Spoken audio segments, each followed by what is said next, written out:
The room was packed, full of co-workers exchanging laughs and carefree toasts. Loud music filled the room while lights flickered, creating an atmosphere that should have been celebratory, but which, for me, would soon turn into something completely different. I shouldn't have been there.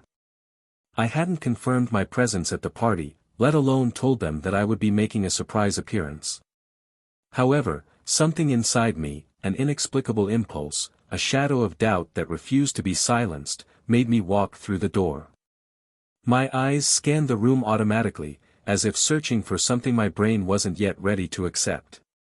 It didn't take long to find them. There they were, laughing, leaning towards each other like accomplices sharing a secret.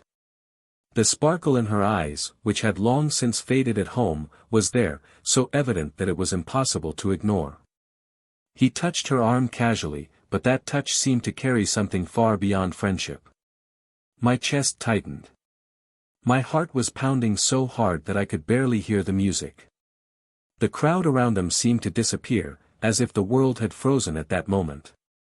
I stood paralyzed, watching them before they saw me. When they finally realized my presence, the shock was instantaneous. Their laughter died in the air, her eyes went wide, and he pulled his hand away as if he had touched a hot coal. "It's not what it looks like," she said quickly, her voice shaky and fraught with nervousness. "We were just talking." He shook his head, as if to confirm the story, but the blush on his face indicated otherwise.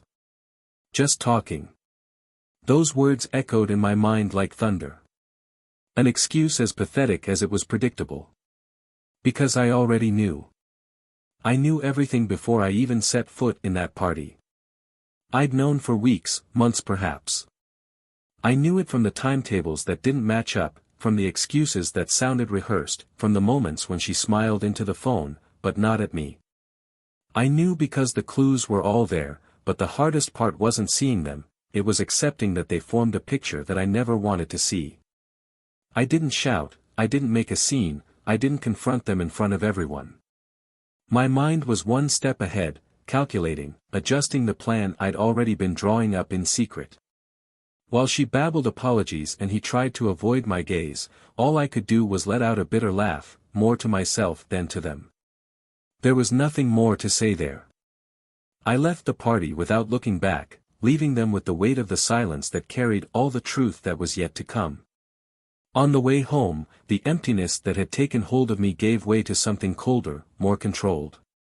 The pain was intense, but it was also combustible. I had discovered that her betrayal wasn't just an emotional issue. It involved something much deeper, something that touched not only the heart, but also the survival of what we had built together. Unbeknownst to her, I had already started to pull the threads together. Bank accounts that wouldn't close, messages deleted in a hurry, business dinners that always seemed to coincide with his schedule. The picture was clear. Her lover wasn't just a colleague or a passing flirtation.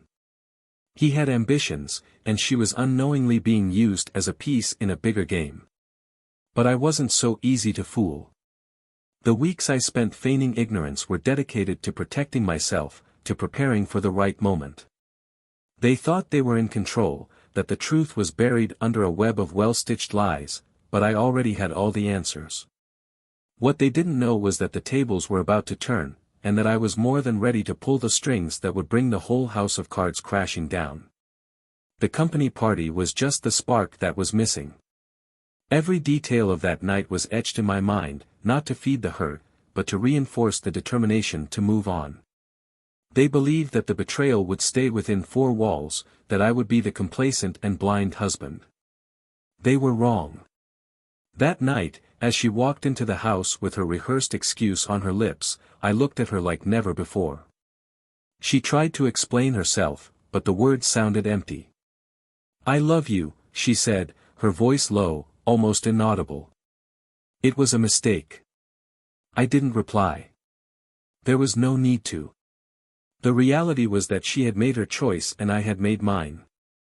All that remained was to wait for the right moment to reveal that, while she was hiding secrets, I was building a plan that would leave her flat. Now, as I look back on everything we built together, I realized that her greatest blow was not against our love, but against the trust that united us. She had no idea that, while she was involved in a web of lies and betrayals, I was one step ahead, protecting what was mine. The point wasn't just to overcome the pain. It was about making sure that, in the end, the truth was revealed in a way that was as devastating as the betrayal she had committed. I knew that confrontation was inevitable, but I wanted it to be on my terms. There was something to be revealed, something they would never suspect, but which would change everything.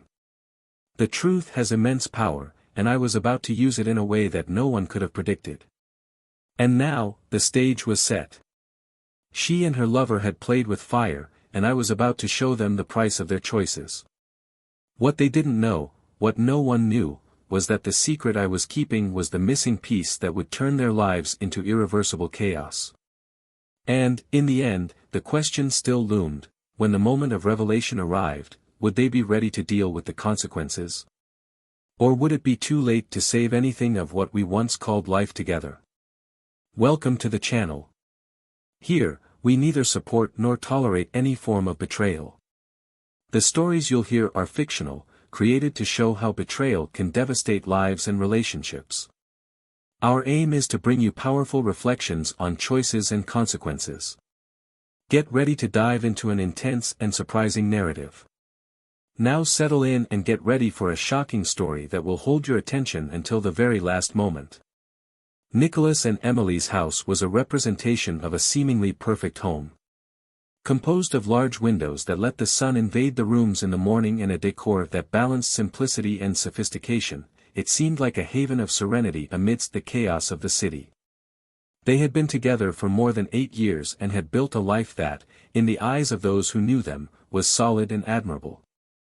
Nicholas was a methodical, disciplined and focused man. Working for a multinational technology company, his routine revolved around meetings, tight deadlines and challenging targets. Although work consumed much of his energy, he always made a point of setting aside time for Emily. Dinner at home, a walk in the park or even watching a movie on the sofa were ways to ensure that the marriage stayed connected. Emily, for her part, had a vibrant personality. Creative and communicative, she was the complementary opposite of Nicholas. She worked in a graphic design studio and loved the freedom her profession offered. Unlike her husband, who preferred a predictable routine, Emily liked to explore the new. Her curiosity led her to try out new hobbies, such as photography and painting, and she often dragged Nicholas along on these adventures. He was sometimes reluctant, but deep down he admired her enthusiasm and how she could see beauty in life's little details. However, not everything was as harmonious as it seemed. In recent months, Nicholas had noticed a certain distance from Emily. He tried to justify it as the result of tiredness or the pressure of their work, but something seemed different. Emily was more distracted, often lost in thought. Conversations, once full of humor and complicity, began to become more mechanical, punctuated by short answers. Although this bothered Nicholas, he preferred not to press her, believing that it was just a phase. Emily also felt that something had changed, but it was difficult for her to define exactly what. Perhaps it was the routine that was weighing them down, or the fact that their life goals seemed to be following parallel paths. She loved Nicholas, of that she had no doubt, but a restlessness was growing inside her. Her need for novelty, to explore the unknown, seemed increasingly at odds with Nicholas' almost unshakable stability. Even so, they both kept trying to maintain what they had built. At weekends, Nicholas made an effort to take his mind off work and concentrate on Emily. He would plan small gestures, an afternoon at a cafe she liked, or dinner at her favorite restaurant. Emily would thank him, always with a smile that he thought was sweet, but which never seemed to reach her eyes. Their mutual friends didn't notice what was going on. For them, Nicholas and Emily were the model couple, balanced, in love and inspiring. During social gatherings, Emily was the soul of the party, while Nicholas adopted a more reserved role, but was always attentive to his wife. He watched with pride as she enlivened the atmosphere with her energy, but inside, a twinge of insecurity nagged at him. He wondered if he was still part of Emily's vibrant world or if he was being left behind. Despite these subtle differences, there were moments when the connection between them still seemed genuine. Like the night Emily unexpectedly prepared a special dinner at home, something she hadn't done for a while. Nicholas came home from work to find the table set with candles and his favorite dish served. They laughed and talked like old times and, for a few hours, Nicholas believed that things were getting back to normal. On the other hand, there were times when Emily seemed absent, even when they were together. Like that Saturday morning when Nicholas suggested a walk in the park. She agreed, but spent most of the time looking at her cell phone or answering messages, while Nicholas pretended not to notice. He wanted to ask her who she wrote to so often, but he was afraid of sounding controlling or insecure. Although they both tried hard to keep up appearances, there was a subtext that they both seemed to avoid confronting. Nicholas compensated for his restlessness by immersing himself even more in his work, while Emily sought external distractions, trying to understand her own feelings. The setting around them also contributed to the complexity of the dynamic. Emily spent most of her days in the studio, surrounded by colleagues who admired her talent and encouraged her to go beyond her limits. Among them was David, a charismatic colleague who always seemed to have a word of support or a compliment ready. Emily saw in David a reflection of the enthusiasm she felt she was losing in her own life. Although their interactions were mostly professional, there was something about his presence that made her feel seen in a way she hadn't felt for a long time. Nicholas, on the other hand, was facing increasing pressure at work. A crucial project had been assigned to him, and its success would mean a great opportunity for promotion. He plunged into the challenge, but not without cost. Late nights at home started to become more frequent, and weekends were often interrupted by work calls. He knew it didn't help the situation with Emily, but he justified to himself that it was all for them, for the future they were building together. However, the more Nicholas dedicated himself to ensuring the couple's financial and emotional stability, the more Emily felt disconnected. She longed for something she couldn't even name, but knew was missing. It was a gap that she tried to fill with her creative activities, her conversations with David and her moments of introspection. Meanwhile, their social circle remained oblivious to the tensions. During company events or dinners with friends, Nicholas and Emily maintained the facade of an ideal couple. Emily's jokes still got a laugh, and Nicholas' attentive demeanor continued to impress everyone. But when they were alone, silence filled the spaces between words. Even with the clouds hanging over their relationship, they both believed, on some level, that they could get through it. Perhaps it was just a phase, something that time or communication would resolve. After all, they had overcome challenges before, and the love they had for each other was still there, albeit more muted and contained. However, life often has a way of making what is already delicate even more complicated. While Nicholas concentrated on protecting what he considered most important, and Emily sought to understand her own emotions, unseen forces were in motion, setting the stage for events that would change everything. They didn't know it yet, but the path they were following would lead them to a crossroads where choices would have to be made, truths would come to light and nothing would ever be the same again. The days went by like a rehearsed dance between Nicholas and Emily, where the movements were automatic and predictable, but the melody seemed more and more distant. Nicholas devoted himself even more fervently to his work. His project had become the absolute priority, and he plunged into long hours of meetings, tight deadlines and unexpected trips. It was as if he was trying to find meaning for his own restlessness in professional success. Emily, on the other hand, found refuge in the design studio. There, creativity flowed, and she felt that there was still a piece of herself intact, vibrant. On the days when David was around, the moments at work took on a lighter, almost comforting tone. He was skilled at making people feel at ease, and Emily was no exception. They shared ideas, light confidences and easy laughter, while the hours passed without her noticing. One afternoon, David suggested that Emily take part in a design exhibition with him. "It'll be good for your career," he said, with an encouraging smile. She hesitated, but eventually agreed. The event was in another city and would require a 2-day trip. Emily informed Nicholas, who, distracted by his own commitments, just nodded in approval. He didn't notice the hesitation in her voice or the way she avoided details. On the day of the trip, Nicholas was immersed in an urgent report when Emily left the house. He barely noticed her departure, just muttered, "Good luck," without looking away from the computer screen. In the car, Emily felt a twinge of guilt, but quickly stifled it. It was just a business trip, she repeated to herself, as if the words were enough to silence the worry. The exhibition was busy, full of influential people in the design world. Emily felt energized, almost invigorated, as she chatted with colleagues and presented her work. David was always around, offering praise and support. It was easy to get lost in the energy of the moment and forget the weight of the doubts she was carrying. That evening, after the event, David suggested dinner at a nearby restaurant. "We should celebrate today's success," he said, with a warm tone that made her smile. Emily hesitated for a moment, but the idea seemed harmless. Over dinner, the conversation flowed naturally, with David sharing stories about his career and encouraging Emily to talk about her dreams.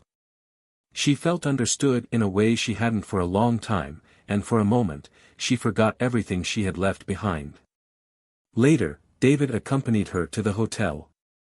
When they reached the door of the room, he hesitated, as if waiting for some sign. Emily felt her heart racing, a mixture of nervousness and anticipation. She knew she should take a step back, end the night there, but instead she opened the door and invited him in.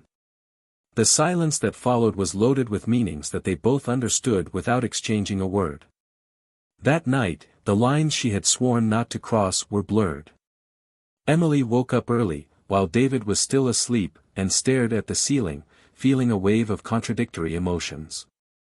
Guilt, confusion, and a strange sense of freedom mixed together. She knew it would change everything, but she still couldn't process what she had done. Meanwhile, Nicholas remained oblivious to events. He worked late that night, immersed in the details of the project that promised him recognition and security. He believed that the effort would be worth it, that Emily would understand the reason for his absences and that he would soon be able to compensate her with quality time. He didn't know that the time she was looking for was already being filled by another presence. When Emily returned home 2 days later, Nicholas welcomed her with a quick hug and a tired smile. "How was the exhibition?" he asked, not expecting much more than a standard response. Emily replied in short sentences, mentioning the success of the event and how tired she was from traveling. Nicholas noticed something different about her, a kind of discomfort that he couldn't name, but chose not to press. He believed that time would sort everything out. In the days that followed, Emily tried to act as if nothing had happened. She got involved at work, avoided prolonged meetings with David and made efforts to be more present at home. But the betrayal, although buried under layers of denial, was like an invisible crack that was beginning to spread. Nicholas, for his part, began to notice more details that had previously escaped his radar. Messages received on Emily's cell phone at the most inopportune times, sudden departures to sort something out at work, and a distraction that seemed ever present. He tried to ignore it, but a growing unease crept in. One evening, while she was in the shower, he saw her cell phone on the table and, for the first time, was tempted to look at it. He picked it up, but hesitated. He didn't want to be that kind of husband, suspicious and invasive. But something inside him urged him on, a need to understand what was going on. He unlocked his cell phone and saw a notification, a message from David. The content wasn't explicit, but the tone was informal, intimate in a way that made Nicholas uncomfortable. He put the phone back, but the feeling of doubt was now a dark certainty. That same week, Nicholas had the opportunity to leave work early. He decided to surprise Emily, something he hadn't done for a while. He went to a flower shop and bought her favorite flowers, imagining that this might bring back some of the magic he felt was lost. When he got home, her car wasn't in the garage. He called, but she didn't answer. Determined to wait, Nicholas sat on the sofa with the flowers beside him, trying to ignore the tightness in his chest. Almost 2 hours later, Emily arrived. The smile that appeared when she saw him was brief and full of surprise. "I didn't expect you home so soon," she said, trying to sound casual. Nicholas asked where she was, and she replied that she had stayed late at work, something he knew to be a lie. The discomfort in the room was palpable. Nicholas watched Emily as if trying to solve a riddle, while she avoided his gaze, fiddling with her fingers. Finally, he decided not to press the issue, but the doubt had already taken root. The days that followed were marked by tension and silence. Nicholas could no longer ignore the mounting evidence, while Emily felt the weight of the choices she had made. They moved around the house like strangers, each trapped in their own thoughts, until the distance between them became unbearable. And then came the night that would change everything. A company party, an unexpected encounter, and a look that revealed more than any words could say. The truth was lurking, ready to emerge and transform their lives into something they could never have predicted. Nicholas walked through the house with calculated steps, his thoughts weighing more than any physical fatigue. The air seemed charged, as if something invisible was about to break. Emily, sitting at the kitchen table, fiddled nervously with an almost cold mug of tea. She knew that Nicholas' silence wasn't just the result of a long day at work. There was something else, something he hadn't yet verbalized, but which could be felt in every restrained gesture. "Can we talk?" He finally broke the silence, his voice low but firm. Emily nodded, unable to hold his gaze. "Of course," she replied, almost in a whisper, as she tucked her hair behind her ear, an automatic gesture that revealed her anxiety. Nicholas sat in front of her, his hands clasped together on the table, as if he were trying to gather the strength he needed for what was to follow. "I need to ask you something, and I want you to be honest with me," he began, his tone controlled but charged with a tension that made Emily's heart race. "Why are you talking like that? What happened?" Emily tried to turn away, but Nicholas' gaze fixed her in place, as if he had been waiting for exactly that. "I know about David," he said, the words sounding almost like a punch. The silence that followed was crushing. Emily blinked, her eyes wide, and her mouth opened slightly, but no words came out. It was as if the ground had been ripped out from under her feet. "Nicholas, I don't know what you're talking about," she tried, but the lie sounded so flimsy that she didn't believe it herself. "Don't do that," he replied, his voice laden with a pain that seemed to tear the air. "I've seen the messages. I've seen how you change when you talk about him, as if he were the center of your world. There's no need to deny it." Emily swallowed, her eyes filling with tears. She tried to speak, but the knot in her throat was too big. Finally, the words escaped, slurred and desperate. "I never wanted you to find out like this. I don't know what to say." Nicholas looked away for a moment, as if he needed to pull himself together. "I want to understand, Emily. Why? What did I do to push you into this?" She shook her head, the tears now flowing freely. "It wasn't you, Nicholas. It was never you. I was lost, confused. I felt that something was missing in me. It's not about what you did or didn't do. It's about me." He remained silent, letting her explain herself, but his hardened expression showed that this didn't soften the blow. "And that's why you thought it was right to betray me?" he finally asked, his voice now laced with bitterness. "You could have talked to me. You could have told me what you were feeling." "I tried," she retorted, her voice rising a little. "But you were always so focused on work, so obsessed with giving us security that you didn't seem to listen to me anymore. I felt invisible."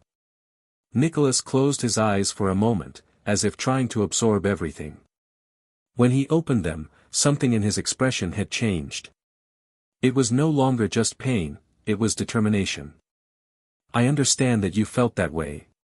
Perhaps I failed to see what was happening.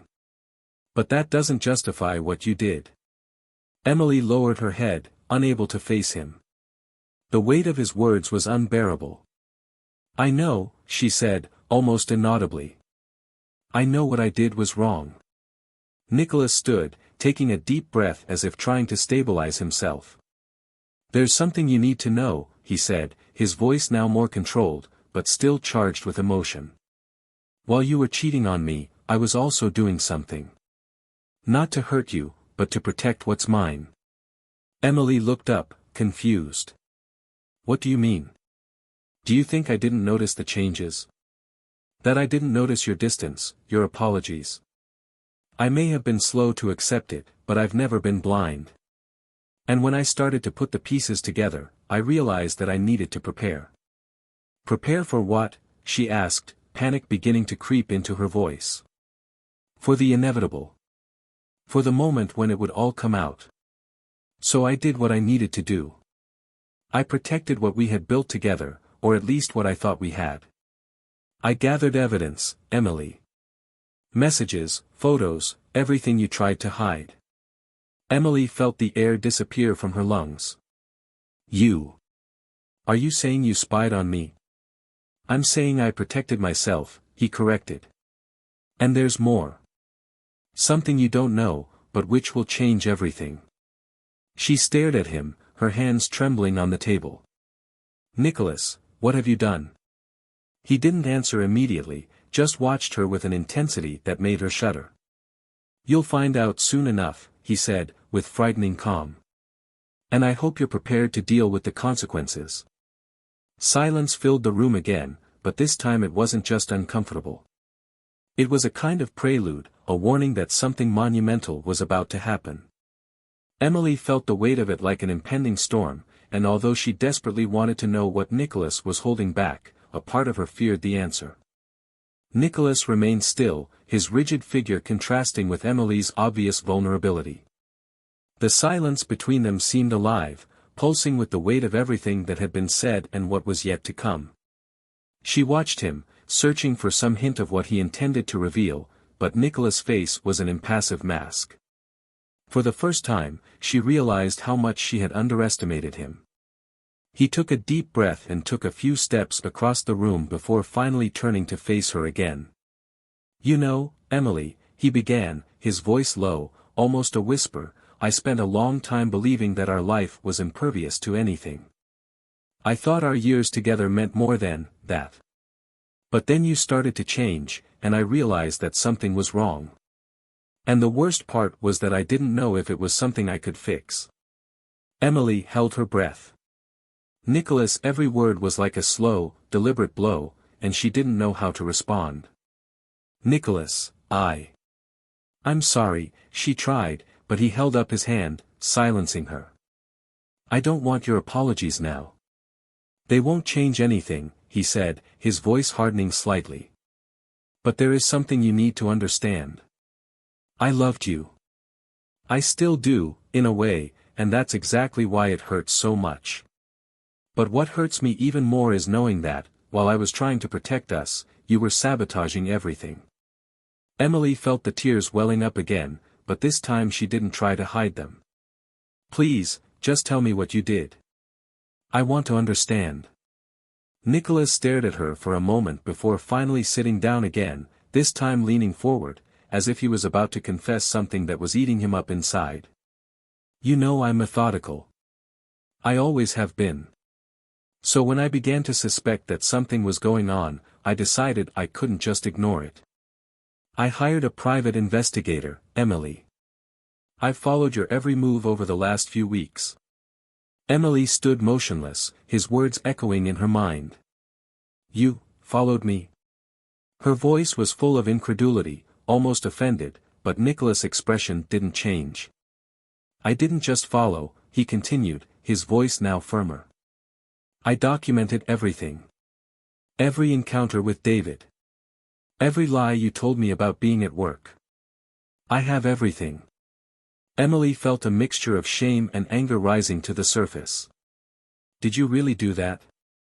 Nicholas, that's invasive. I know I did wrong, but this is extreme. Extreme. He stood up again, now walking around the room with renewed energy. Extreme was you choosing to destroy what we had because of him. I did what I needed to do to protect not only myself, but what we had built. And you know what else I discovered, Emily? I discovered that the two of you weren't just sharing moments, but planning something. Confusion took over her face. Planning something? What are you implying? Nicholas stopped walking and turned to face her, his eyes shining with something she couldn't decipher. Did you know that David has a history of getting involved in situations like this? He finds vulnerable, married women and manipulates them for personal gain. He used you, Emily. And you let him. That's absurd, she exclaimed, her voice shaking. David would never do that. He understands me, he supports me, understands. Nicholas laughed, a bitter, incredulous sound. He understands how to use your dissatisfaction against you. You know what I found out? He was convincing you to embezzle money from our joint accounts. You were starting to take small amounts, thinking I'd never notice. Emily paled, his words hitting her like a slap. That's not true, she whispered, but her voice betrayed the insecurity she felt.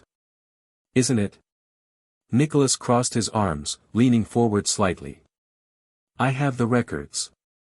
Every transfer. You signed it, Emily. It's all documented.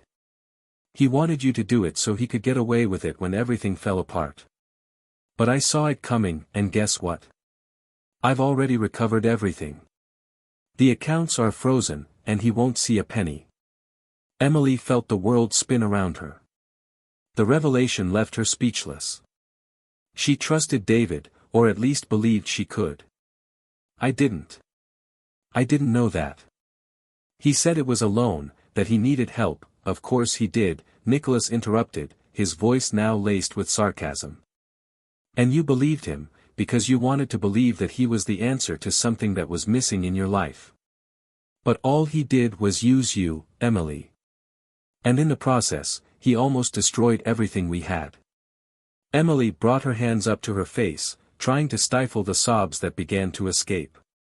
The shame and guilt were now unbearable. Nicholas, I didn't know. I was an idiot, blind. I don't know what to say.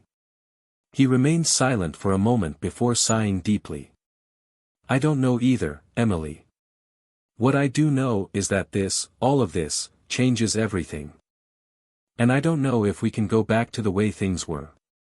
She stared at him, her eyes red and full of pleading. I can fix this. Please, Nicholas, let me try. I don't want to lose you. I didn't want to lose you either, he replied, his voice now full of weariness. But it feels like I lost you a long time ago, even before all this. I just didn't realize it until now. Silence once again filled the space between them, but this time, there was nothing more to say. The weight of the truth hung in the air, and they both knew that whatever came next would be irreversible. The tension that hung in the air after the revelation seemed almost tangible, as if there was an invisible line pulled to its maximum between Nicholas and Emily, about to break. He remained motionless, arms crossed, gaze fixed on the floor. She, sitting with her hands restlessly in her lap, seemed smaller, shrinking under the weight of her choices. The silence was almost unbearable, but neither of them knew how to break it. I never imagined things would come to this, he finally said, his voice low, almost a whisper. There was no anger there, just exhaustion. I've worked so hard, for us. For all of this. He gestured vaguely towards the house, but Emily knew he wasn't just talking about the walls and furniture. He was talking about the years, the efforts, the shared moments. He was talking about the life they had built together and which now seemed fragile, like cracked glass. I don't know how to fix it, Nicholas, she replied, her voice trembling. I'm sorry. I'm so sorry. But it seems that the more I try to justify it, the more I realize that I've only made it worse. He looked up at her, and something in his expression made her cringe even more. There's no fixing it, Emily. You understand that, right? It's not something you can fix with apologies or good intentions. His words were like blades, but she knew he was right. Still, she couldn't help it. I just wanted you to listen to me. I wanted you to understand how I was feeling. You wanted me to. He let out a bitter laugh.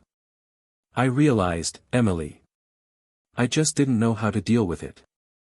I thought that if I tried harder, if I managed to ensure our safety, you'd feel better. I thought I was doing the right thing. I know. I know that now, she said quickly, desperate for him to understand. But at the time, it felt like you were so far away. And then David came along, and he made me feel seen. Nicholas took a deep breath, closing his eyes for a moment. He made you feel seen while he was using you. You understand that now, don't you? Emily nodded, unable to look directly at him. I was naive. I wanted to believe that he really cared, because it was easier than facing what was wrong here. Wrong here, Nicholas repeated, as if savoring the words, trying to find some meaning in them.